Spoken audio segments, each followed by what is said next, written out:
मुख्यमंत्री के आगमन में ये महज एक दिन ही शेष बचे हैं। इसको लेकर तैयारियां काफ़ी जोर शोर से हो रही हैं। वहीं दूसरी तरफ जदयू के कार्यकर्ताओं ने भी सिमरी में डेरा डाल रखा है। खबर में आगे बढ़े उसके पहले चैनल को सब्सक्राइब कर लीजिए और वीडियो को लाइक कर दीजिए। सिमरी प्रखंड में मुख्यमंत्री के आगमन को लेकर तैयारियां काफ़ी जोरों पर हैं। यात्रा को लेकर सिमरी प्रखंड अंतर्गत केशवपुर में स्थित जलशोध संस्थान तथा परसन पंचायत में मॉडल पंचायत सरकार भवन का जदयू कार्यकर्ताओं ने समीक्षा किया। तैयारी का निरीक्षण जदयू के प्रदेश प्रवक्ता सह डुमरांव विधानसभा की पूर्व प्रत्याशी अंजुम आरा ने किया।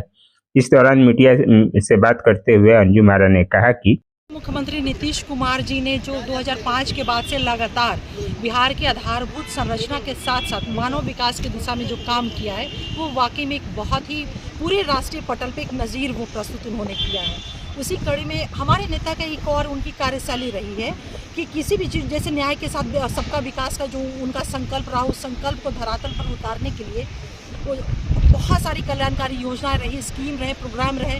तो किसी भी कार्यक्रम को लेकर के उनका एक पॉलिसी रहता है और उस पॉलिसी को इम्प्लीमेंट करने के लिए फिर एग्जीक्यूशन में वो जाता है और फिर हमारे आदरणीय नेता नीतीश कुमार जी रिव्यू करते हैं कि जो कल्याणकारी योजनाएं चल रही है धरातल पे वो कितना सकारात्मक परिवर्तन वो कर पाई हैं। तो ये कोई हमारे नेता की ये कोई पहली यात्रा नहीं, इसके पहले भी अनेक यात्रा के माध्यम से उन्होंने रिव्यू किया है योजनाओं का। उसी कड़ी में परसों 15 तारीख को हमारे माननीय मुख्यमंत्री नीतीश कुमार जी यहाँ पे आ रहे हैं। इतना भव्य कोई सोच नहीं सकता था। ये दियर का सारा इलाका है, मैं भी यहीं की रहने वाली हूँ। देख करके मुझे भी बहुत गौरवान्वित महसूस हो रहा है कि हमारे नेता ने, हमारे मुख्यमंत्री जी ने इतना बड़ा एक एसेट काम किया। सबसे बड़ी चीज़ है हमारे नेता की संवेदनशीलता परिलक्षित होती है कि ये इंटायर ये इलाका जो था ना आर्सेनिक से ग्रसित था। यहाँ वो पानी को शुद्धता को लेकर के आर्सेनिक जैसी समस्या थी, लेकिन किसी ने कोई पिटीशन नहीं दिया। हमारे नेता की संवेदनशीलता का एक बहुत बड़ा जीता जागता एक उदाहरण हम लोग के सामने ये प्लांट दिख रहा है। तो हम वर्षों से ये योजना अधूरी पड़ी हुई थी, अचानक इसका उद्घाटन किया जाना, लोग इसको विधानसभा चुनाव से भी जोड़ के देखें। नहीं, देखिए कभी भी हमारे माननीय मुख्यमंत्री नीतीश कुमार जी का कोई भी कार्यक्रम या योजना जो होता है चुनाव के मद्देनज़र नहीं होता है।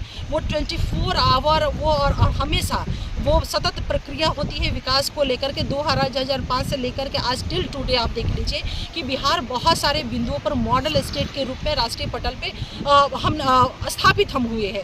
तो कोई चुनाव के मद्देनज़र होता तो बिहार एक मॉडल स्टेट के तौर पे, जैसे हम वीमेन एम्पावरमेंट की बात करें, बिहार न सिर्फ राष्ट्रीय स्तर पे बल्कि वैश्विक स्तर पे भी विमर्श का विषय बना है। तो बहुत सारे जल जीवन हरियाली हमारा है, क्लाइमेट लीडर का खिताब संयुक्त राष्ट्र ने हमारे नेता को दिया, ग्लोबल थिंकर का खिताब मिला हुआ है। तो बहुत सारे ऐसे मुद्दे हैं कि आप जो भी योजनाएं या हमारे नेता की जो एक सोच है, दूरदृष्टि है, उसको लेकर के आप चुनाव से नहीं जोड़ सकते। ठीक है, हम पॉलिटिकल पार्टियां हैं, हमारा भी उद्देश्य निश्चित रूप से अन्य पार्टियों की तरह होता है कि हम मैक्सिमम एमएलए, मैक्सिमम एमपी हम जिता करके ले करके आए।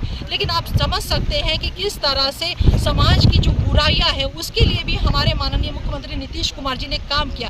बड़ी बड़ी मानव श्रृंखलाएँ बनी, जल जीवन हरियाली को लेकर के, फीमेल फिफ्टिसाइड को लेकर के, डॉरी प्रोविजन एक्ट को लेकर के कि दहेज मुक्त हमारा समाज है। तो बहुत सारी जो समाज की कुरीतियां हैं उसको भी समाप्त करने के लिए उन्होंने बहुत सारे काम किए, कदम उठाए। मानव श्रृंखला लोगों के समर्थन से बना और हमने अपने ही रिकॉर्ड को बीट किया। तो हमारे माननीय मुख्यमंत्री नीतीश कुमार जी के काम को आप चुनाव के मद्देनजर कंपेयर करना, मुझे लगता है कि ये नाइंसाफी है।